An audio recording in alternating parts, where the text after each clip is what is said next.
Hello guys, നിങ്ങളിപ്പോൾ വിചാരിക്കും ഞാൻ എന്താ പതിവില്ലാതെ ഇങ്ങനെ കായലിൻ്റെ അടുത്ത് നിന്ന് വീഡിയോ എടുക്കുന്നതല്ലേ. ഞങ്ങൾക്ക് എല്ലാ സീസണിലും കിട്ടാത്ത ഒരു സാധനം ഈ സീസണിൽ കിട്ടിയിട്ടുണ്ട്. അതായത് ഇപ്പോൾ മാർച്ച് ഏപ്രിൽ മെയ് സമയങ്ങളിലാണ് കായലിൽ ഏറ്റവും കൂടുതൽ എരുന്തെന്ന് പറയുമ്പോൾ കക്കയാണ് കേട്ടോ. ചില നാടുകളിൽ എരുന്തെന്ന് പറയും. അങ്ങനെ നമുക്ക് ഇന്ന് കക്ക കിട്ടിയിട്ടുണ്ട്. അതിൻ്റെ വീഡിയോ ആണ് കേട്ടോ കാണിക്കുന്നത്.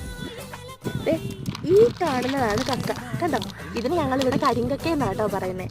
ഇത് കണ്ടോ ഗൈസ്, ചില കക്കതാ ഇങ്ങനെ പിളർന്നിരിക്കുക.